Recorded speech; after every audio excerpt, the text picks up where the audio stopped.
I gave my daughter a brand new car at her party as a birthday surprise. But when the party was winding down, I went out to the patio and saw her mother-in-law at the wheel and her husband teaching his mother how to drive. Then my daughter got up from the table right at that moment and did nothing. Absolutely nothing. She just stood there, watching, as if I didn't exist, as if my sacrifice was worth nothing. That was 3 hours ago. I can still feel the cold of that moment running down my back. I can still see Carol's smile, James's mother, my son-in-law sitting in the driver's seat. I can still hear her laugh, a sharp, irritating laugh that pierced me like a knife. My name is Helen. I am 69 years old, and I just realized something I should have understood a long time ago. To my own daughter, I am nothing more than a resource, a wallet with legs, an old woman who is still useful for something, paying bills, gifting cars, keeping quiet. But they had no idea I had everything ready. The party started at 6 in the evening, 40 people in Catherine's backyard. My daughter. Pink balloons hanging from the trees, tables decorated with cream-colored tablecloths, soft jazz music coming out of the speakers. Everything seemed perfect. Everything seemed normal. I arrived at 5:30. I was wearing a subtle olive green dress, the one I always use for family events. Nobody greeted me at the door. Nobody asked me if I needed help carrying my bag. I went in alone. I sat alone. I waited alone. Catherine was busy tending to the guests. James, her husband, was talking to her cousins near the barbecue grill.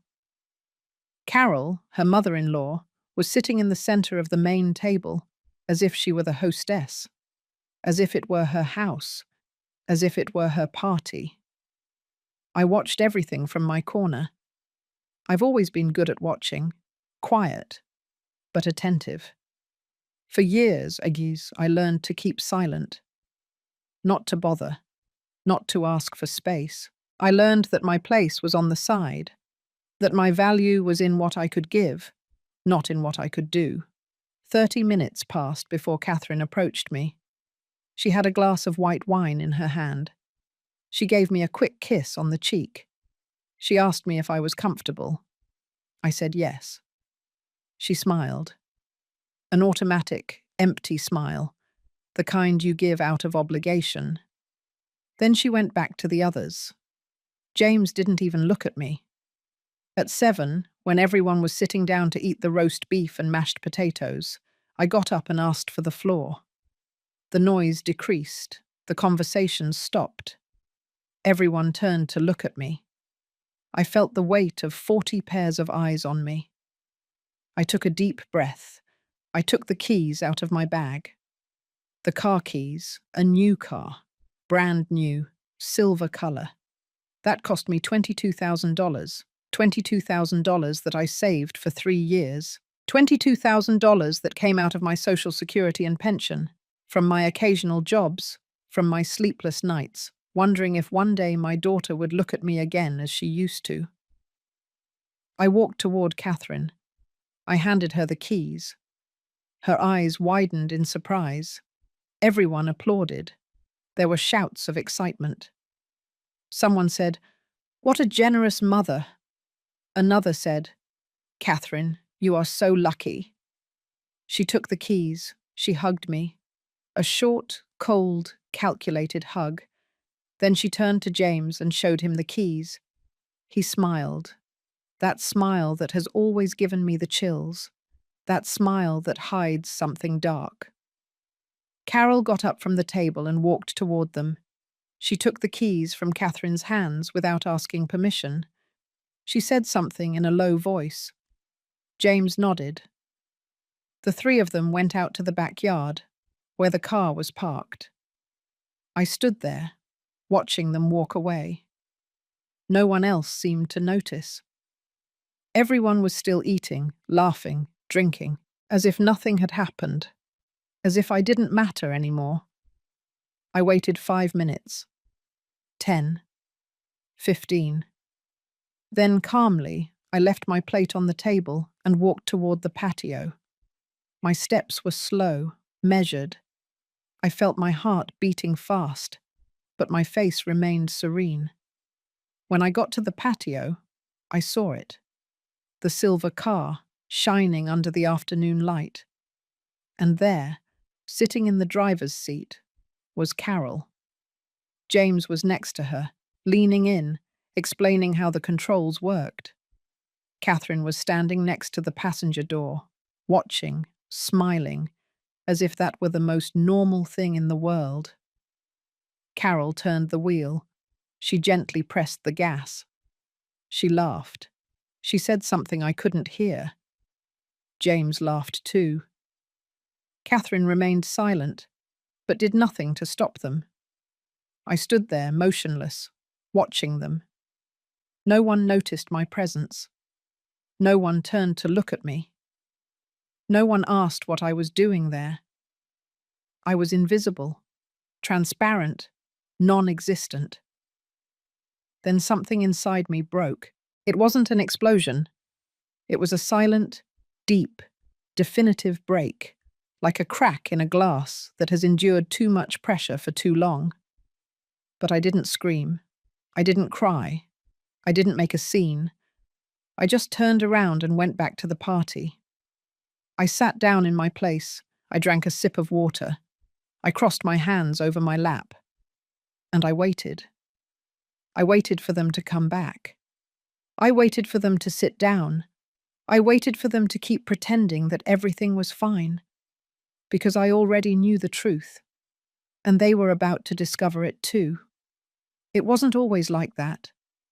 There was a time when Catherine looked at me with different eyes. There was a time when I was her whole world, and she was mine. She was born on a Tuesday in October, 35 years ago. She weighed 7 pounds. She had dark eyes, like her father. Black, curly, rebellious hair. From the first moment I held her in my arms, I knew I would do anything for her. Whatever was necessary. Without limits, without conditions. Her father, Robert, died when she was 7 years old. An accident at the factory where he worked. A poorly secured beam. A second of distraction. And suddenly I was left alone. Widowed at 36. With a little girl and no backup plan. I didn't have time to cry as much as I wanted. I didn't have time to fall apart.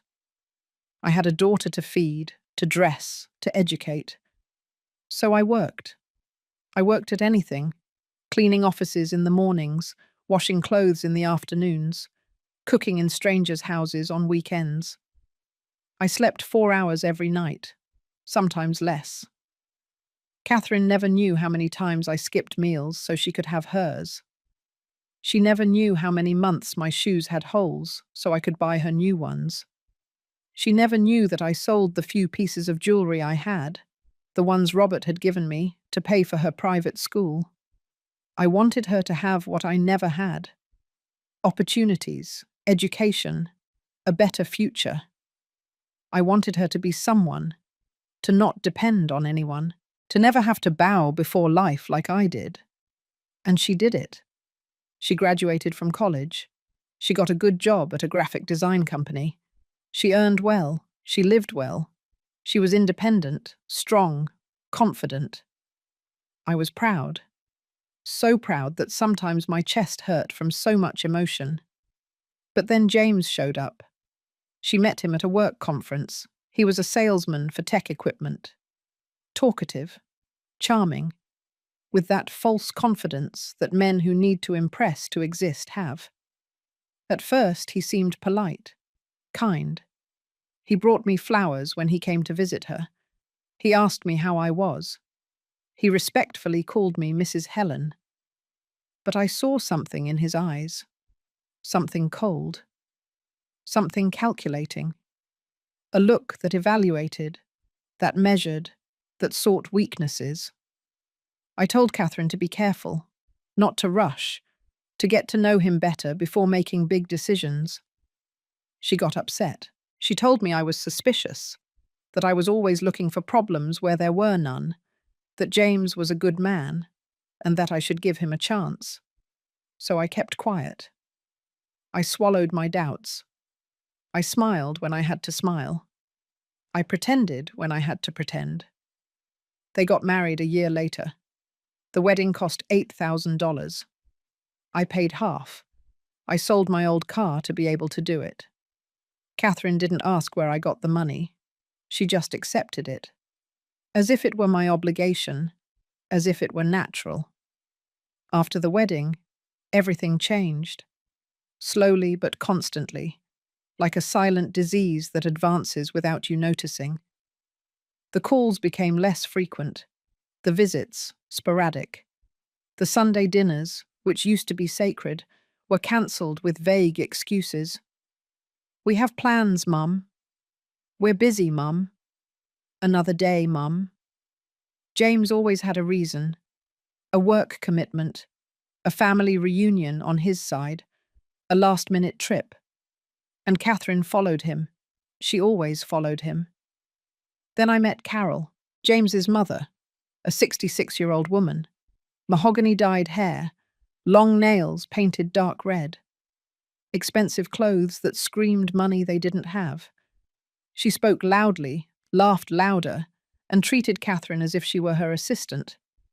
The first time I saw her, we were at a restaurant celebrating Catherine's birthday. Carol arrived late.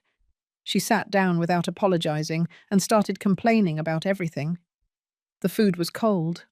The service was slow. The table was poorly located. Catherine apologized for things that weren't her fault. James laughed as if everything were a joke. I tried to start a conversation. I asked Carol about her family, about her job. She looked at me with contempt. She answered with one-word responses. Then she turned to Catherine and started talking to her as if I weren't there. That night, driving home, I felt a weight in my stomach, a feeling of danger, of threat, like when an animal senses that something bad is about to happen. The months passed. Things got worse. Catherine stopped asking me how I was. She stopped being interested in my life. When we talked, it was always about her problems, her needs, her money. Because yes, she started asking for money. At first they were small amounts, $100 here, $200 there. "It's just a loan, Mum. I'll pay you back next month." She never paid it back. Then the amounts increased. $500 for a car repair, $1,000 for a credit card debt, $2,000 for an alleged legal problem of James's that I never fully understood. I paid. I always paid. Because she was my daughter. Because I thought that if I helped her, she would once again be the girl who hugged me before bed, the teenager who asked me for advice, the young woman who told me I was her hero. But she never came back. At some point, I stopped being her mother. I became her bank, her solution, her emergency resource. And now, sitting at this party, seeing her mother-in-law drive the car I gave her, I painfully understand that I lost my daughter a long time ago. The question is, when exactly did she stop loving me? Was it gradual, or was there a specific moment? Was it my fault for giving her too much? Or was it their fault for teaching her to take without thanking? I don't know. And maybe it doesn't matter anymore. What matters now is what I'm going to do about it. 3 months before the party, I found something I shouldn't have seen. It was a Saturday morning. Catherine had asked me to go to her house to pick up some old clothes boxes she was supposedly going to donate. She said she would be out all day, that the boxes were in the guest room, and that I should just take what I needed. I arrived early. I rang the doorbell. No one answered. I used the key she had given me years ago, the one I never knew if I should keep or return. I went inside. The house was silent, empty, cold. I went straight to the guest room. The boxes were there, stacked against the wall. But when I tried to move them, One of them tipped over. The contents spilled onto the floor. Clothes, shoes, papers, lots of papers. I knelt down to pick them up. I didn't want to leave a mess. I didn't want Catherine to think I had been nosing around. But then I saw something. A manila envelope. Open. With my name written on the top. My heart started beating faster. I took out the documents. They were copies of the deed to my house, the house where I lived, the one Robert and I bought 30 years ago, the house that was the only thing that really belonged to me. The deeds were marked, underlined, with handwritten notes in the margin. I recognized James' handwriting. Estimated value, $95,000, no mortgage, in the name of Helen Miller. There were more papers, bank account statements, mine. I didn't understand how they got them. There were red circles around the amounts. My savings, my monthly Social Security check. All registered, all calculated. And then I saw something worse. A printed conversation. Messages between James and Carol, dated 2 weeks earlier. James. The old woman has more than we thought. The house is worth almost $100,000, and she still has savings. Carol. Then we have to speed things up. Catherine has to convince her to put the house in her name. For security. Tell her that. James. I already tried. She resists. She says she wants to maintain her independence. Carol. Well, insist. Or find another way. We can't wait for her to die. We need that money now. The words stuck in my chest like glass shards. I read the message once, twice, 3 times. It hurt more and more. I kept reading. There were more messages, many more. Catherine. My mum asked why we need so much money lately. James. Tell her anything. Say it's for investing. Say it's for our future, whatever. Catherine. I feel bad lying to her. Carol. Don't be stupid. She lived her life. Now it's your turn. That money should be yours anyway. Catherine. You're right. It's just that sometimes... James. Sometimes what? Don't tell me you're having second thoughts. Catherine. No. I just think we should be more careful. I don't want her to suspect. I couldn't breathe. My hands were shaking. The paper wrinkled between my fingers. I felt nauseous. I felt anger.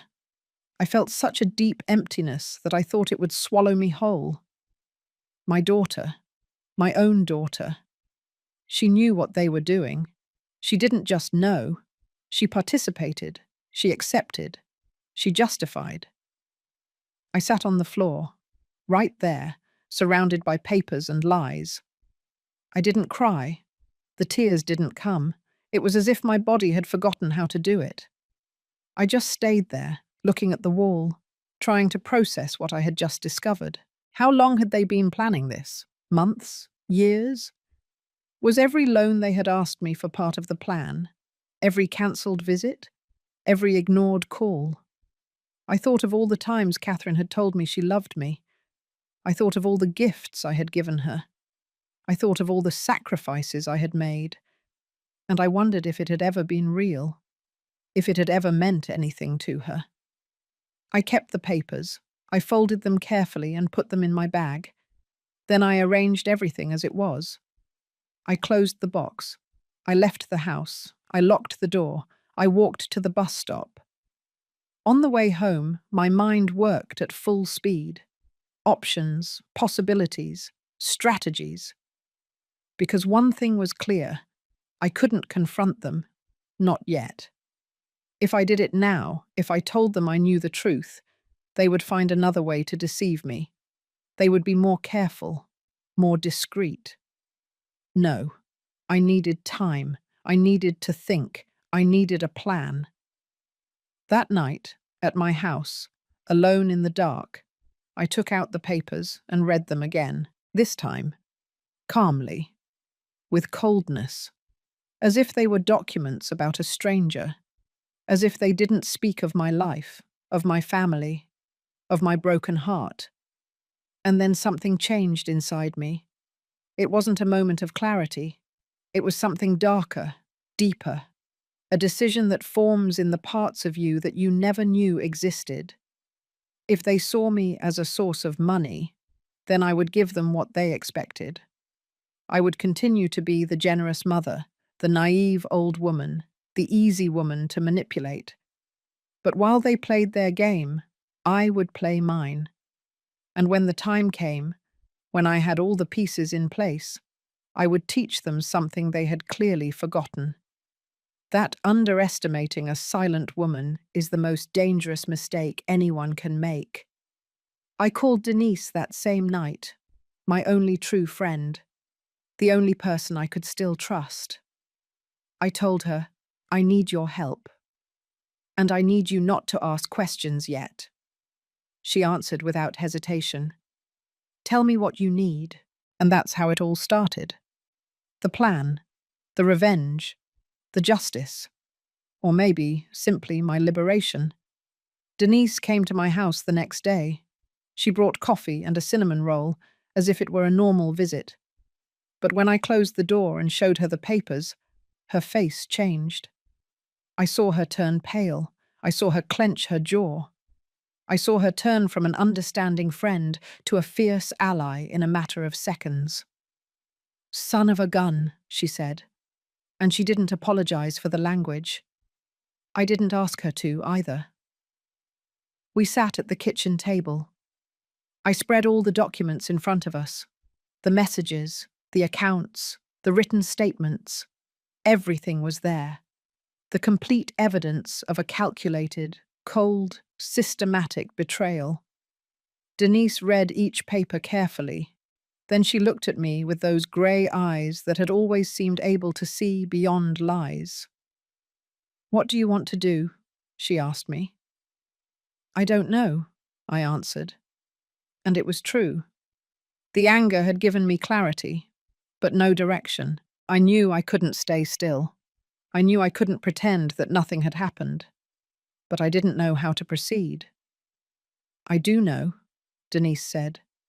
You need to protect yourself, legally, financially, emotionally, and you need to do it now. She was right. Of course she was right. But something inside me resisted. There was still a tiny piece of maternal hope that clung to the possibility that this was a misunderstanding, that Catherine really didn't know how serious it was, that I could still save her.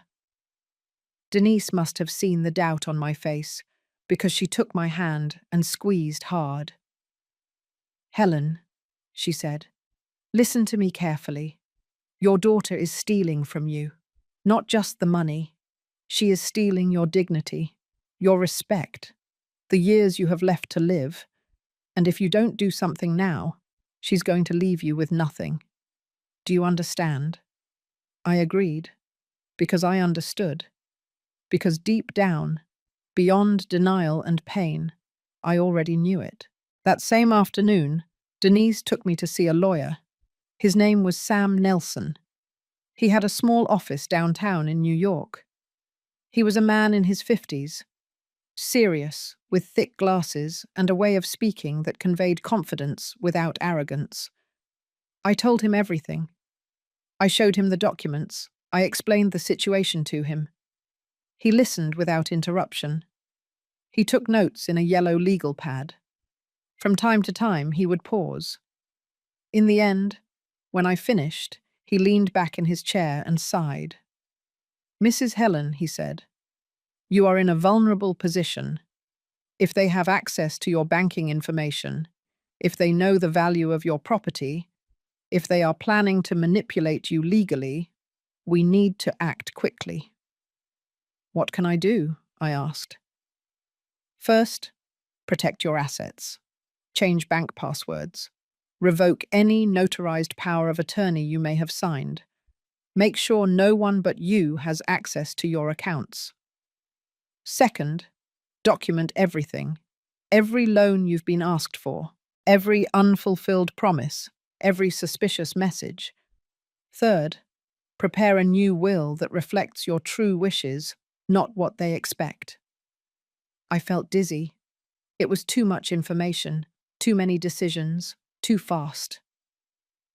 And there's something else, Sam continued. If you really want to understand how deep this goes, if you want to know exactly what they are planning, you will need professional help. Someone who can investigate without raising suspicions. A detective? Denise asked. Exactly. 2 days later, I met George Miller, private investigator, a former police officer, a man in his 60s with a stern face and a gaze that didn't miss details. He worked out of a small office that smelled of old coffee and paper. I explained what I needed. I wanted to know everything about James, his finances, his debts, his business. I wanted to know if Carol was involved in other scams. I wanted to know if Catherine was truly an accomplice or just a manipulated victim. George accepted the case. He charged me $1,500 up front. He said he would have results in 3 weeks. Meanwhile, I had to keep acting normal. I had to see Catherine, talk to her, pretend that nothing had changed. I had to smile when she called. I had to accept her excuses when she cancelled plans. I had to keep being the naive mother they thought I was. It was the most difficult performance of my life. Catherine called me a few days later. She needed money again. $800 to repair the refrigerator. I said yes. I transferred the money without asking questions.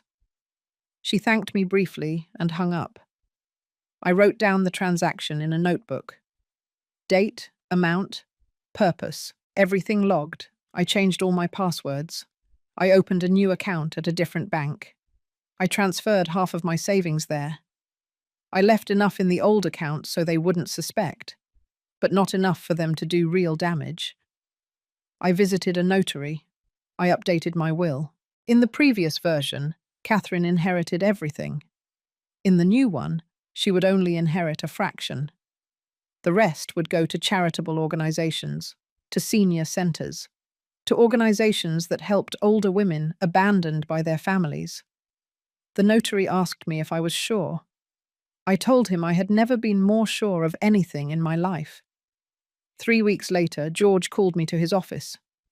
He brought a thick, brown folder, full of papers, photographs, screenshots. He sat across from me. He opened the folder, and he started talking. James had debts, lots of debts, maxed out credit cards, unpaid personal loans. He had even borrowed money from loan sharks. He owed more than $40,000 in total. Carol was worse. She had a history of minor scams. She had been sued twice by tenants she had tried to wrongfully withhold security deposits from. She had worked on pyramid schemes. She had restraining orders from 1/2 of her other children's partners. And Catherine. Catherine knew everything. The messages between her and James were clear. She knew about the debts. She knew that the plan was to use my money to pay them. She knew they were lying to me, and she had decided that she was fine with it, that I had lived enough, that my money was more useful in their hands than in mine. George showed me photographs of the 3 of them meeting in coffee shops, in restaurants, planning. There were audio recordings of phone conversations where they spoke of me as if I were a problem to be solved, an obstacle, a nuisance. "I'm sorry," George said. "I know that's not what you expected to hear." But he was wrong. It was exactly what I expected to hear. Because deep down, I already knew it. I just needed confirmation. I just needed proof. "Is this enough to legally protect me?" I asked. "More than enough," he replied. I paid the rest of his fee. I took the folder. I left that office with something I hadn't felt in months. Control. That night, alone at home, I opened the folder again. I looked at the photos of my daughter. My beautiful daughter. The girl I had carried in my arms, the teenager I had consoled during her first heartbreak, the woman I had applauded on her graduation day. And I didn't feel anything, just a cold void where love once was. I closed the folder, I kept it in a safe place, and I started planning Catherine's birthday party. The party that would change everything. The party where they would finally stop underestimating me. The car was an idea Denise had. We were sitting in my living room one Tuesday afternoon, reviewing options. I wanted something forceful, something that would make it clear who they really were. But I didn't know how to do it without seeming vengeful, without seeming cruel, without seeming like the villain in my own story. You need to give them exactly what they expect, Denise said. You need to be the generous mother one last time. So generous that they can't resist. So generous that they trust completely. And then, I asked, then you take everything away from them all at once, in front of witnesses, so they can't deny it, so everyone can see who they really are. I thought about her words for days. Give them what they expect. Be generous. Too generous. So generous that they would drop their guard completely. And then it hit me. Catherine's birthday was in 2 months. She would be 36. She had always wanted a new car. She mentioned it constantly. She complained that hers was old, noisy, unreliable. What better gift than a car? What better bait? I went to 3 different dealerships. I looked at models. I asked for prices. I did the math. I finally chose one. Silver color, 4 doors, brand new, $22,000. It was almost all the liquid savings I had left. But it didn't matter. Because it wasn't really a gift. It was an investment. The most important investment of my life. I signed the papers. I paid in cash. The salesman looked at me with surprise. Few women my age bought cars like that. So quickly. So determined. I told him it was for my daughter. That I wanted to surprise her. He smiled and congratulated me on being such a good mother. If he had known the truth, he probably wouldn't have smiled. The car would be ready in a week. In the meantime, I had to organize the party. And here came the tricky part. I had to do it in a way that seemed natural. I couldn't be the one organizing everything. That would raise suspicions. I had to make Catherine believe it was her idea. I called her on a Sunday afternoon. I told her I felt bad for not having seen her much lately, that I wanted to do something special for her birthday. Something big. Something memorable. You don't have to do anything, Mum, she said. But her voice sounded interested, curious. I know I don't have to, I said, but I want to. Let me organize a party at your house. Invite whoever you want. I'll take care of everything. The food, the drinks, the decoration. Just tell me how many people. There was silence. I could hear her thinking, calculating, surely wondering how much money she could get out of this. Are you sure? She finally asked. Completely sure. Well, if you insist, it would be about 40 people. Is that okay? Perfect. Let's hang up. I smiled. The hook was set. For the next few weeks, I became the perfect mother. I called Catherine every other day to ask about the party.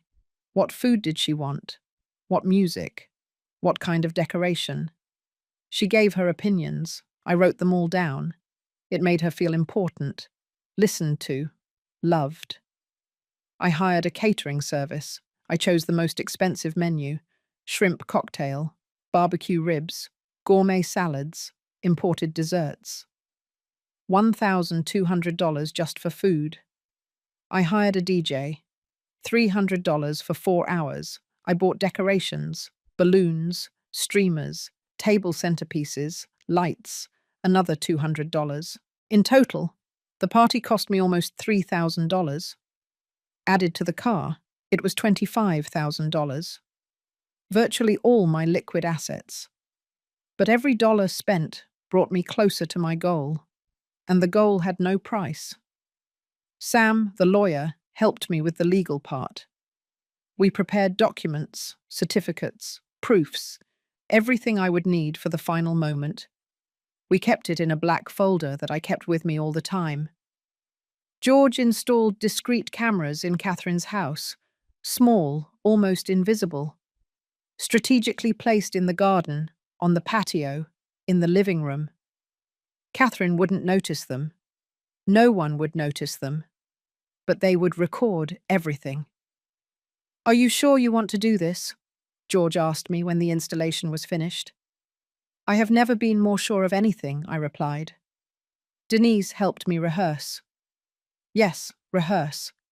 As if it were a play. We practiced what I would say, how I would say it, the tone of voice, the body posture. It had to be perfect, calm, controlled. No tears, no screams, no emotions that could be used against me. "You have to be ice," Denise said. "No matter what they say, no matter how they react, you are ice."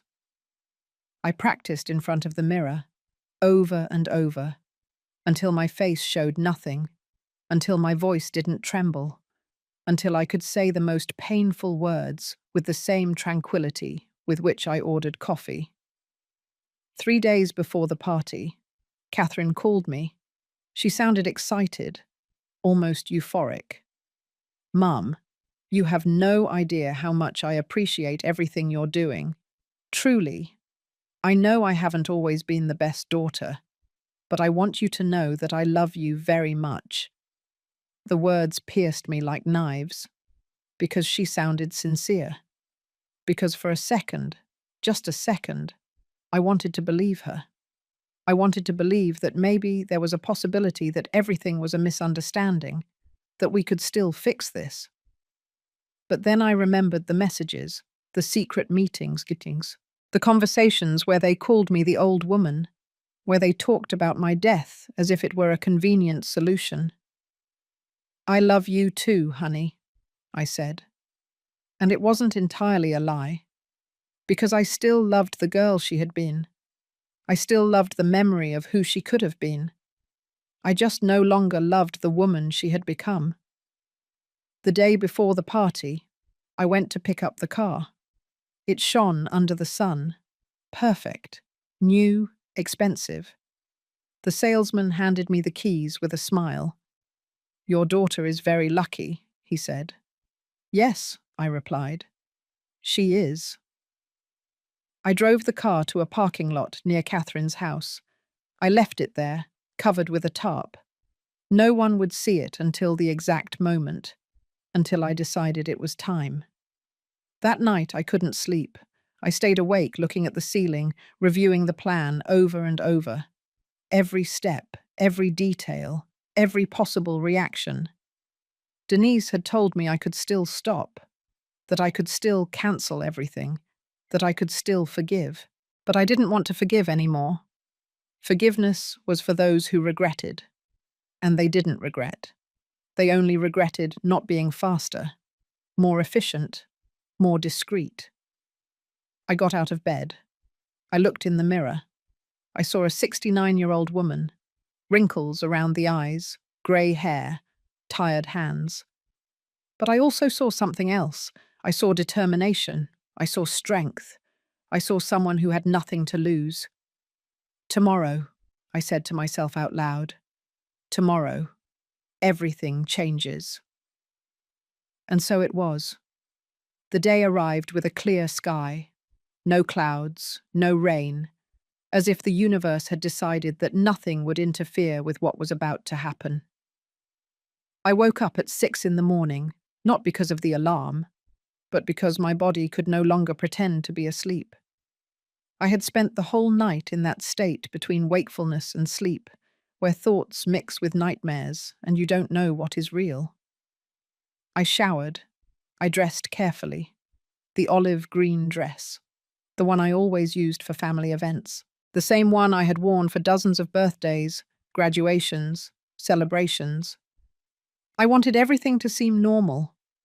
I wanted no one to suspect that this time it was different. I put on light makeup, a little powder, a touch of coral lipstick. Nothing exaggerated. Just enough not to look sick. Not to generate unnecessary questions. At 9, Denise came to my house. She brought coffee and a long, silent hug that said more than 1,000 words. "Are you ready?" she asked. "No," I answered honestly, "but I'm going to do it anyway." We reviewed the plan one last time, each step, each moment. Denise would be at the party, but as a normal guest. My accomplice could not be obvious. I couldn't raise suspicions. Her job was to observe, record discreetly with her phone from different angles, and be ready to intervene only if something went terribly wrong. George would be outside, in his car, monitoring the hidden cameras, recording everything, making sure we had evidence of every second, every word, every reaction. Sam would be available by phone, with all the legal documents ready, prepared to act if necessary. At 4 in the afternoon, I drove to the parking lot where I had left the car. I uncovered it. It was still shining. Perfect. Immaculate. The most expensive trap I had ever set in my life. I drove it toward Catherine's house. I arrived at 5:30, half an hour before the party officially began. I parked the car on the street, far from the house, still partially covered. No one would see it until I wanted them to. I walked to the entrance. I rang the doorbell. Catherine opened the door. She was wearing a cream-colored dress. She looked beautiful, radiant, happy. She hugged me. A brief, superficial hug, but enough for any observer to think we were a normal mother and daughter. "Mum, thanks for coming early. Can you help me with a few things?" "Of course." I entered the house. The smell of freshly prepared food filled the air. The catering had arrived early. Everything was ready in the kitchen.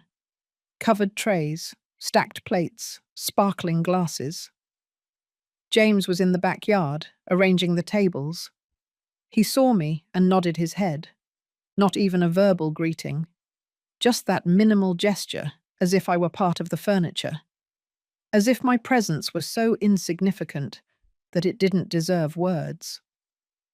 Carol arrived 15 minutes later. She came in without knocking. She greeted Catherine with effusiveness. She hugged her. She gave her a gift wrapped in gold paper. Large, arrogant, surely empty inside like her. She looked at me carefully. She didn't say hello. She didn't ask how I was.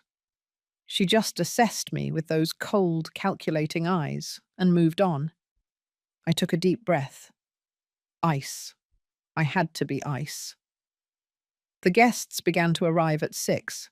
Catherine's cousins, co-workers, neighbours, friends I hadn't seen in years. They all brought gifts. They all smiled. They all acted as if this were a genuine celebration and not the setting for an execution. I sat in my assigned place. A corner of the main table. Not in the centre. Not near Catherine. On the edge. Where the elderly are placed when they no longer matter, but still have to be present out of obligation. Denise arrived at 6:12. She looked at me from afar. An almost imperceptible gesture. Everything is ready. Everything is working. The cameras are recording. The food was served at 6:30. Shrimp, meat, salads, everything exactly as I had requested. The guests ate. They laughed. They talked. The music played in the background. Everything was perfect on the surface. Everything was rotten underneath. At 7, when everyone was seated, eating, relaxed, I got up. I felt all eyes turn to me. I felt the weight of 40 pairs of eyes waiting, wondering what the old woman would say, what sentimental speech the selfless mother would give. I breathed deeply. I took the keys out of my bag. The car keys. Shiny. New. With the silver keychain that had the brand logo engraved on it. I walked toward Catherine. Slowly, each step measured, each movement calculated. The silence deepened, the music seemed to drop in volume. Or maybe it was just my perception. Maybe the whole world had stopped to witness this moment. I stood in front of her. I held out the keys. I held them in the air between us. "Happy birthday, honey," I said. My voice sounded calm, controlled, without emotion. "I hope this gift serves you well." Catherine opened her eyes. She looked at the keys. Then she looked at me. Confusion, surprise, disbelief. "Mum, what is this?" "A car. Brand new. Silver color. It's parked outside. It's yours." The silence broke. Applause, shouts of surprise. Someone said, "What an incredible mother." Another said, "Catherine, you are so lucky." Catherine took the keys. Her hands were shaking. She hugged me. This time the hug was longer, tighter, almost desperate. "Thank you, Mum. I don't know what to say. It's too much." "Nothing is too much for you," I replied. The words came out mechanical, rehearsed, perfect. James approached. He took the keys from Catherine's hands. He examined them. He smiled. That smile, that damn smile that had always given me the chills. "Let's go see it," he said. It was not a suggestion. It was an order. Catherine sat down. Carol got up from her chair. The three of them walked toward the door, outside, toward the car. I stood there, watching them walk away, feeling how everyone else returned to their conversations, to their food, to their indifference. I waited 5 minutes, 10, 15. No one noticed that they had taken too long. No one asked what they were doing. Everyone was busy enjoying the food I had paid for, the party I had organized, the generosity I had shown. Then I got up. I left my napkin on the table. I walked toward the backyard, slowly. No rush, as if I were just going to get some fresh air. But I knew exactly what I was going to find. Because I had planned it. Because I had anticipated it. Because I knew these people better than they knew themselves. I reached the patio, and there it was. The scene I had imagined hundreds of times. The scene I had waited for, with a mix of horror and anticipation. Carol was sitting at the wheel of the car. James was leaning toward her, showing her the controls, pointing at the dashboard, explaining how the sound system worked. Catherine was standing next to her, watching, smiling, as if this were the most natural thing in the world, as if the car were theirs, as if I didn't exist, as if my sacrifice meant nothing. I stood there, motionless, watching them. The hidden cameras were recording. Denise's phone was recording. Every second was recorded. Every word. Every gesture. Every betrayal. Carol turned the wheel. She laughed. That sharp laugh. Unbearable. James laughed too. Catherine remained silent, but she did nothing to stop them. She didn't say, "Wait, this car is for me from my mother." She didn't say, "This isn't right." She didn't say anything. And at that moment, something inside me closed definitively. The last door, the last hope, the last remnant of maternal love. I turned around. I went back to the party. I sat down in my place. I took a sip of water. I crossed my hands over my lap. And I waited. I waited for them to come back. I waited for them to sit down. I waited for them to keep pretending. Because now came the final part, the part they had been waiting for without knowing it, the part where they would finally see who I really was. They came back 20 minutes later, the three of them. Catherine with her cheeks flushed with excitement, James with that satisfied smile of someone who just got exactly what he wanted, Carol with a glint in her eyes that churned my stomach. They sat down in their places. Catherine raised her cup and offered a toast to me. "To my mother," she said, "to the most generous person I know." Everyone raised their cups, everyone toasted, everyone drank, and I smiled. A small, controlled smile that didn't reach my eyes. "Thank you," I simply said. The party continued. Dessert was served, chocolate cake with strawberries, $300 from a French bakery. Catherine blew out the candles. We all sang. We all applauded. Everything was so normal, so perfect, so fake. At 8:30, when the sun began to set and the garden lights turned on automatically, I got up again. This time I didn't have keys in my hand. I had my phone. And on my phone, I had something much more valuable than a $22,000 car. I had the truth. I walked to the center of the garden, where everyone could see me, where no one could ignore me. I raised my hand, asking for silence. The DJ turned down the music. The conversations stopped. Everyone turned to look at me. "I want to thank everyone for coming tonight," I began. My voice sounded calm, serene, as if I were about to give a sentimental speech from a proud mother.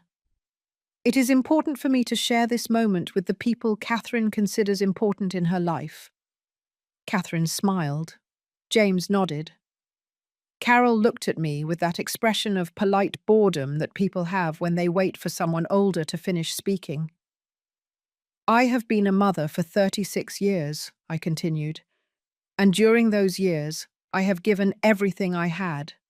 My time, my energy, my money, my love, everything. Because that is what mothers do. They give without expecting anything in return." Some people sat back down. Others smiled warmly. Denise looked at me from her table. Her eyes said, "Go ahead. I'm here. You are not alone." "But recently," I continued, "I discovered something interesting. I discovered that not everyone values sacrifices the same way. Some people see love as an obligation, others see it as an opportunity."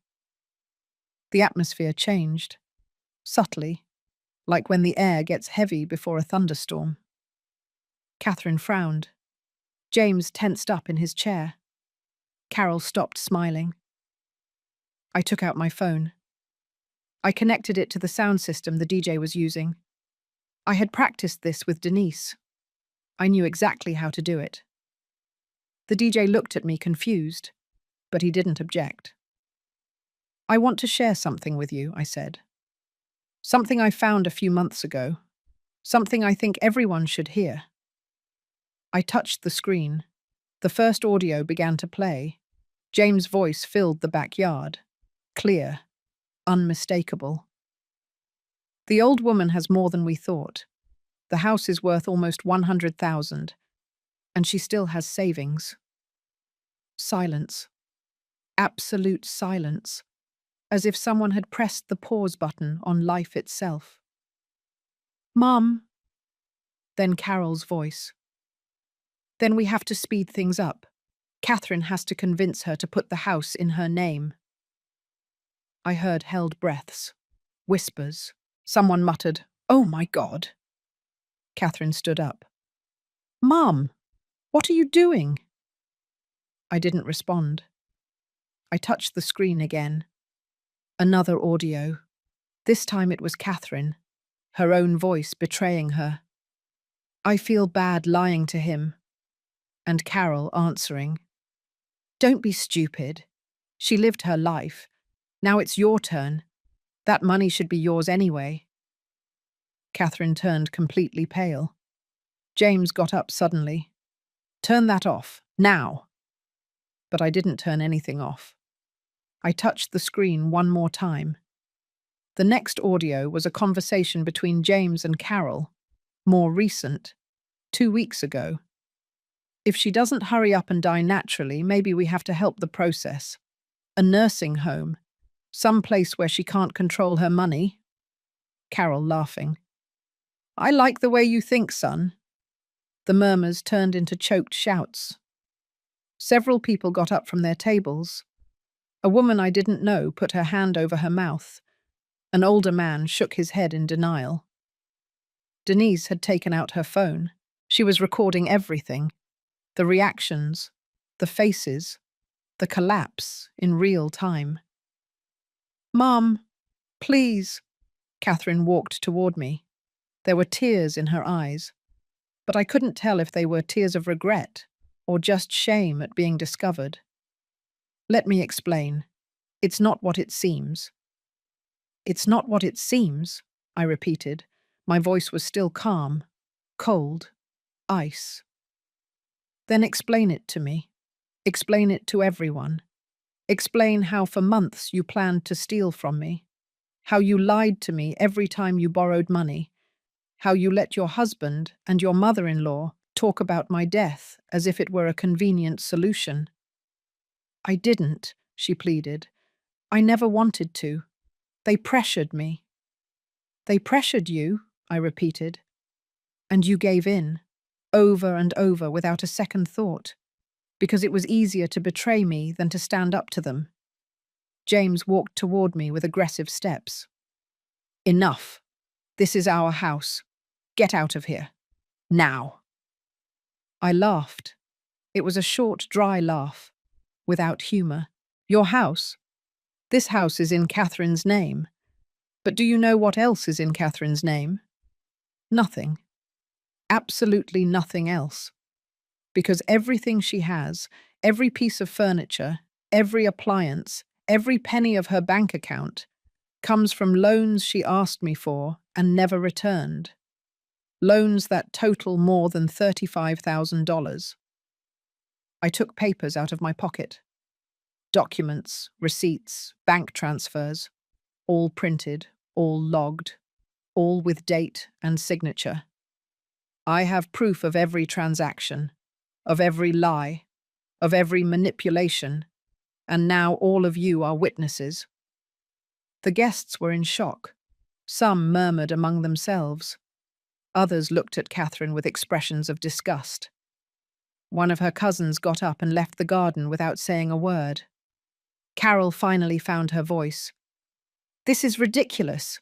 You're a crazy old woman making things up. No one is going to believe you. I touched the screen again.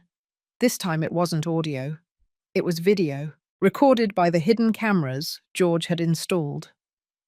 The video showed Carol and James in the kitchen of this very house. It was 3 weeks ago. I had gone to drop off food and they didn't know I was recording them. In the video, Carol said, "When that old woman gets too much in the way, we send her to a nursing home and sell her house. Problem solved." James replied, "Catherine has to sign the legal papers first. Without that, we can't do anything." Carol smiled. I almost convinced her. It's just a matter of time. The video stopped. The silence that followed was so dense it could be cut with a knife. Carol tried to speak. That was taken out of context. Context? I interrupted her. What context makes planning to evict someone from their home acceptable? More people got up. More people left. The party was disintegrating before my eyes, and I was still standing. Firm. Unbreakable. Catherine slumped into her chair. She was crying openly now. I'm sorry. I'm so sorry. I don't know what I was thinking. Please, Mom. Please. I looked at my daughter, the girl I had carried in my arms, the teenager I had comforted, the woman who had betrayed every principle I tried to teach her. And I didn't feel anything, just emptiness. Your apologies mean nothing, I said, because you don't regret what you did.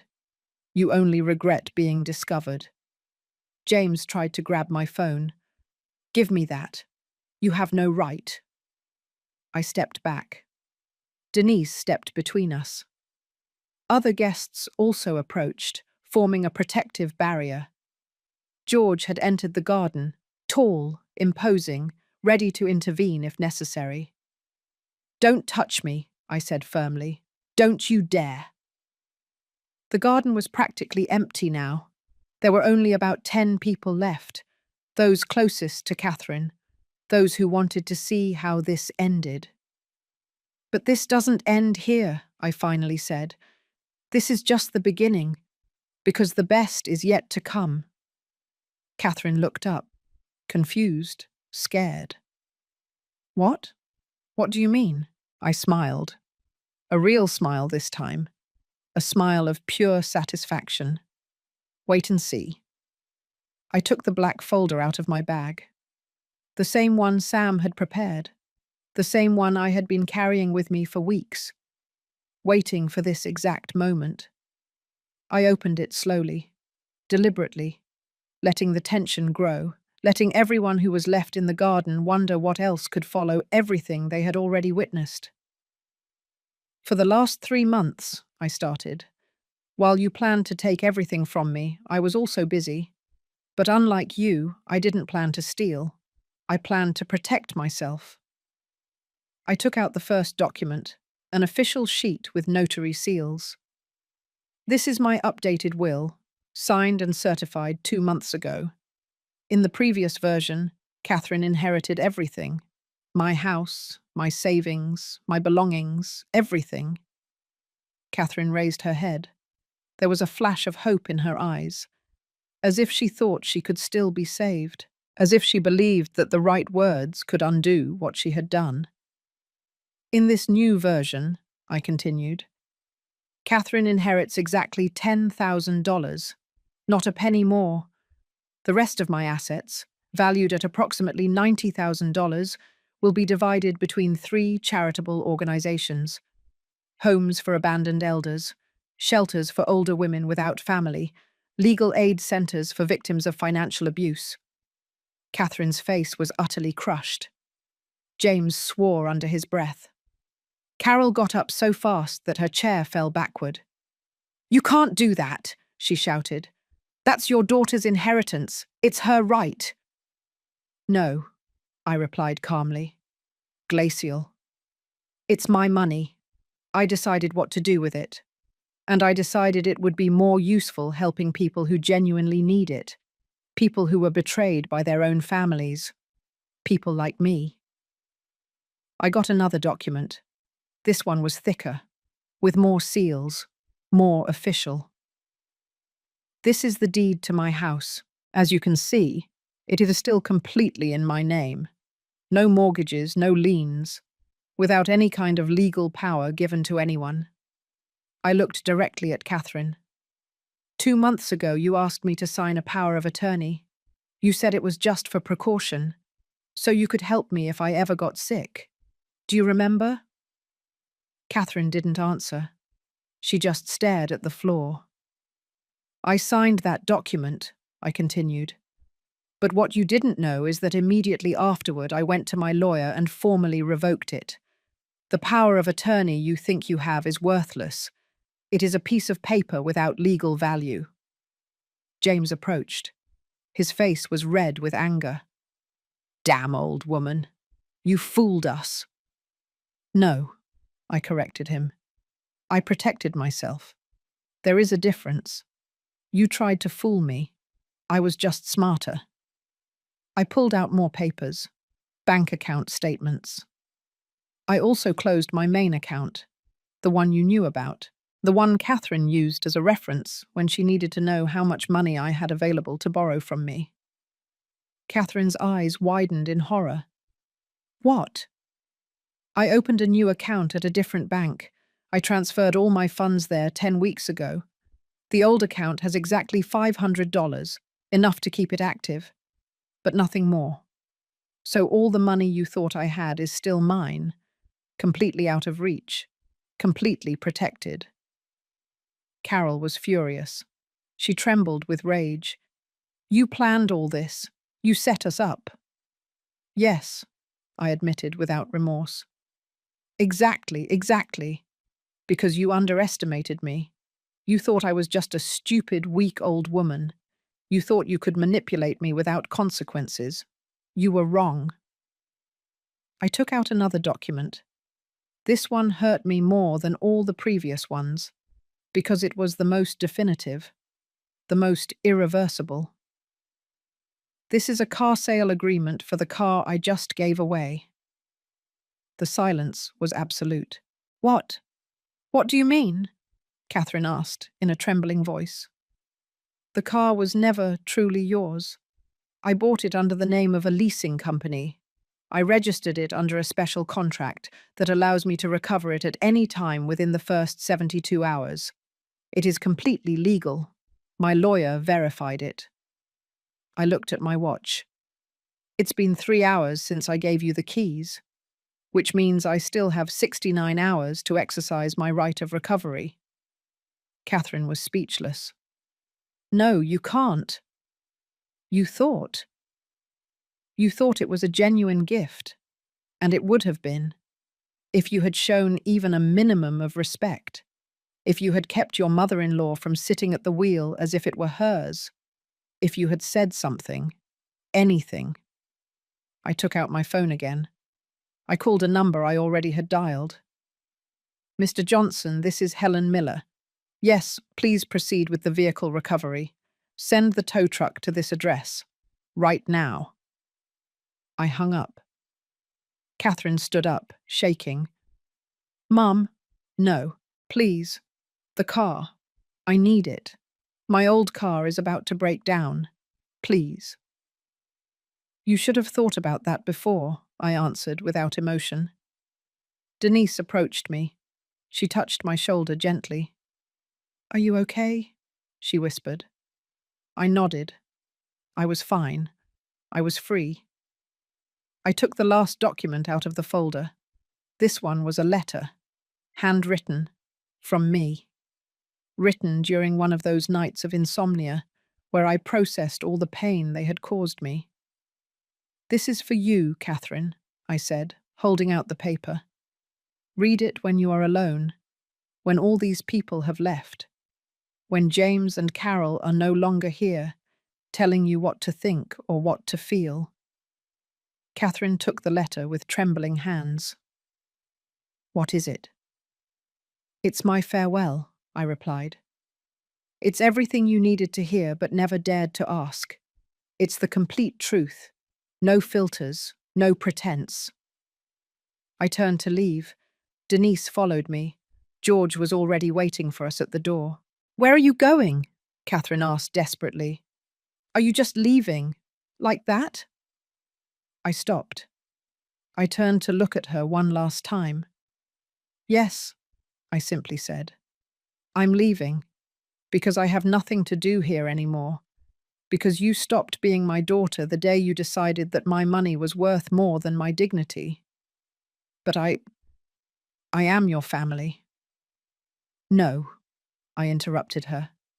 Family isn't about blood. It's about loyalty, respect, genuine love. You are not my family. You stopped being that a long time ago. James took a step toward me. If you leave now, don't come back. Don't expect Catherine to take you in when you're old and sick and need help. I laughed. A real laugh. Liberating.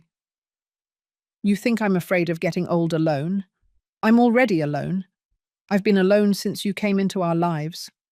The difference is that now I accept it. And I prefer it. I prefer honest loneliness 1,000 times over the company of vipers. Carol spat on the ground, a vulgar gesture. Desperate. You are a bitter woman, a bitter old woman who is going to die without anyone loving her.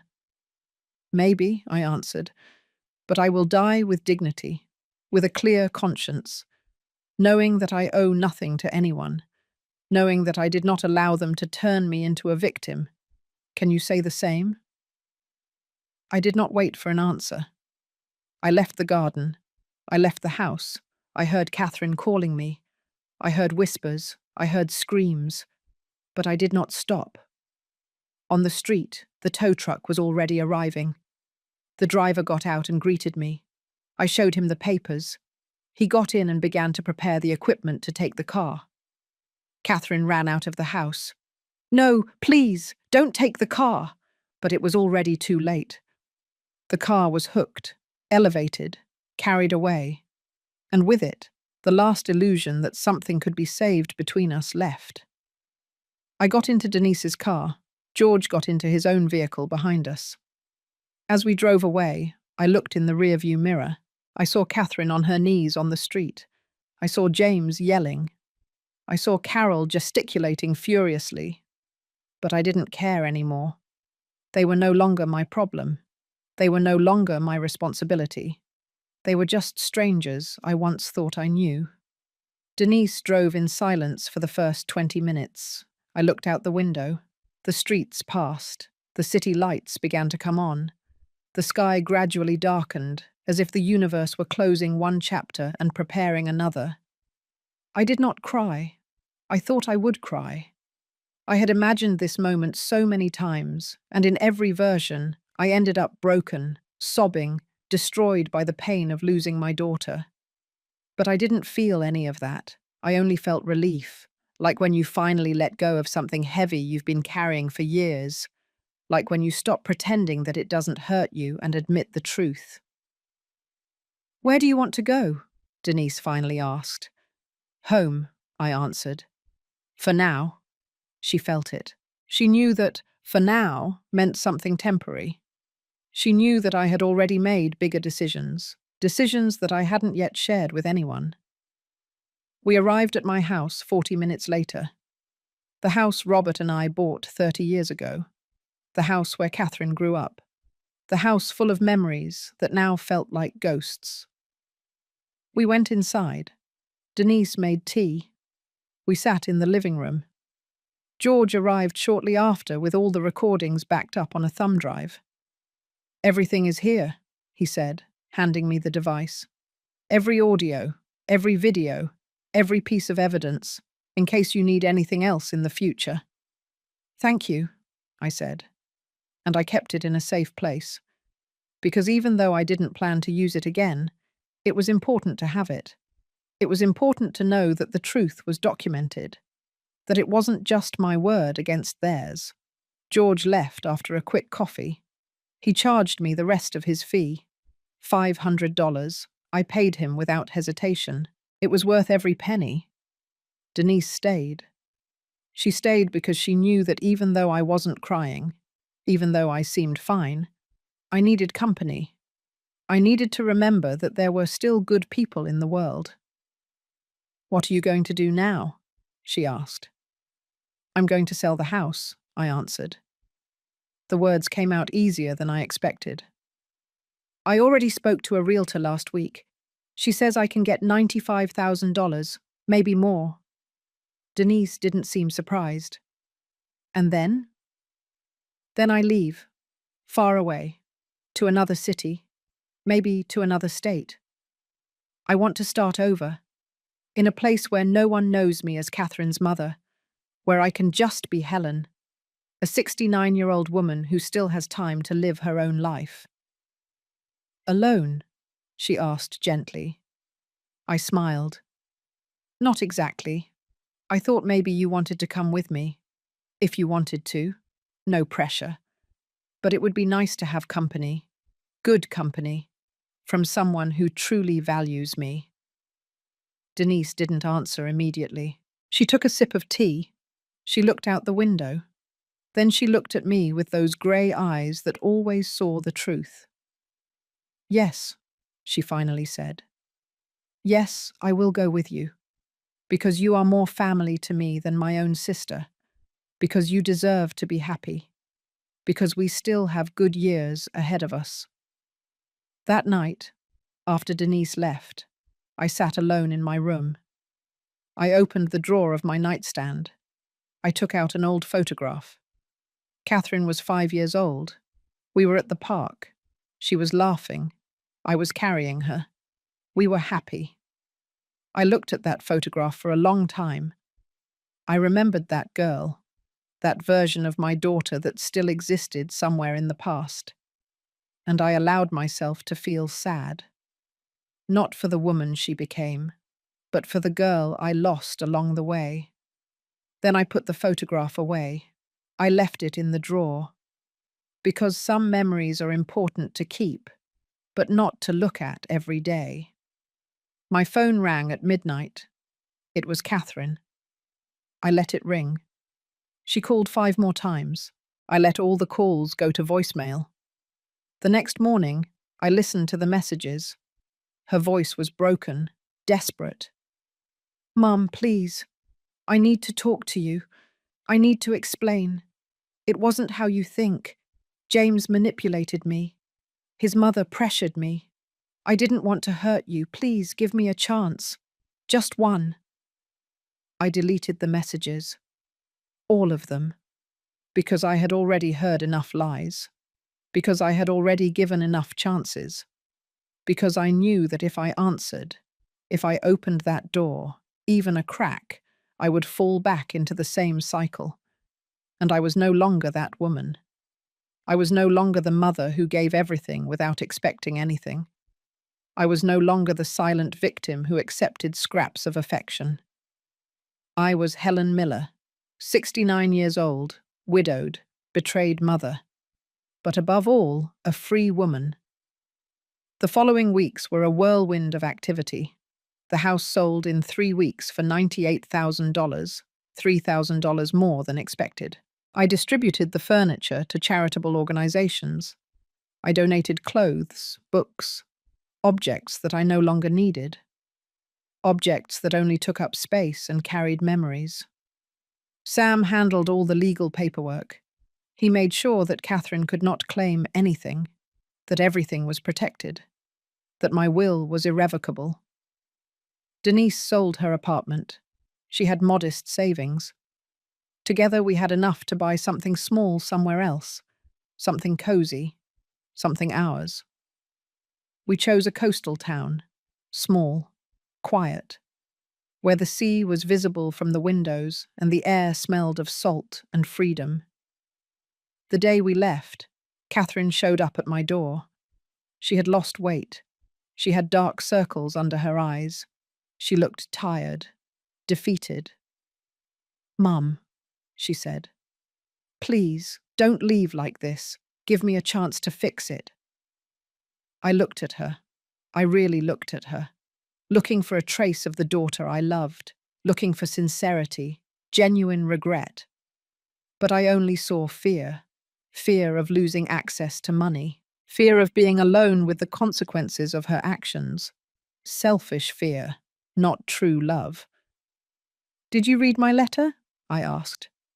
She answered, "Yes, and?" "And I understand why you're angry, but we all make mistakes. We all deserve a second chance." "I gave you hundreds of chances," I replied. "Every time you lied to me and I believed you. Every time you borrowed money from me knowing you wouldn't return it. Every time you cancelled plans with me. Those were chances, and you wasted them all." "But you are my mother." "I was your mother," I corrected her. Past tense. Because being a mother isn't just giving birth. It's being present. It's protecting. It's loving unconditionally. I did all that. You didn't. You chose James and Carol over me. Over and over. That was your choice. Now live with it. "So you just abandoned me? After all this?" "No," I said calmly. "You abandoned me first. I'm just accepting the reality that you created." Denise left the house with the last boxes. She put them in the car. Then she stopped by my side. A solid presence. A reminder that I was not alone. "It's time to go," Denise said softly. I nodded. I looked at Catherine one last time. "I wish you the best," I said. And it was true. I didn't wish her harm. I just wanted her to be far from my life. I hope one day you understand what you lost. Not money, not an inheritance, but genuine love. That's what you really lost, and that can't be recovered with empty apologies. I got in the car. Denise started the engine. As we drove away, I saw Catherine in the rearview mirror, standing on the sidewalk, alone, watching me leave. And I didn't feel guilt. I didn't feel remorse. I just felt peace. 5 months later, Denise and I lived in our little house by the sea. We woke up to the sound of the waves. We had coffee on the deck. We walked on the beach every afternoon. I made new friends, women my age with similar stories, women who had also been betrayed, abandoned, underestimated, but who had chosen to get up, move on, live. Catherine tried to contact me several more times, messages, letters, even a package with old photographs, as if that could change anything. I didn't answer any of them, because there was nothing else to say, because some doors, once closed, must remain that way. One afternoon, sitting on the deck watching the sunset, Denise asked me, "Do you ever regret it?" I thought about the question. I really thought about it. "No," I finally answered. "I don't regret it, because for the first time in decades, I am free. Free of expectations, free of manipulations, free of loving people who didn't love me back." And what comes next? I smiled. Now I live. I just live. For me, by myself, as I should have done a long time ago. That night, I wrote in my journal something I hadn't done since I was young. I wrote about everything that had happened, about the pain, about the betrayal, about the liberation. And I ended with a sentence that summarized everything I had learned. My name is no longer hers. My story is just beginning. I closed the journal. I looked at the dark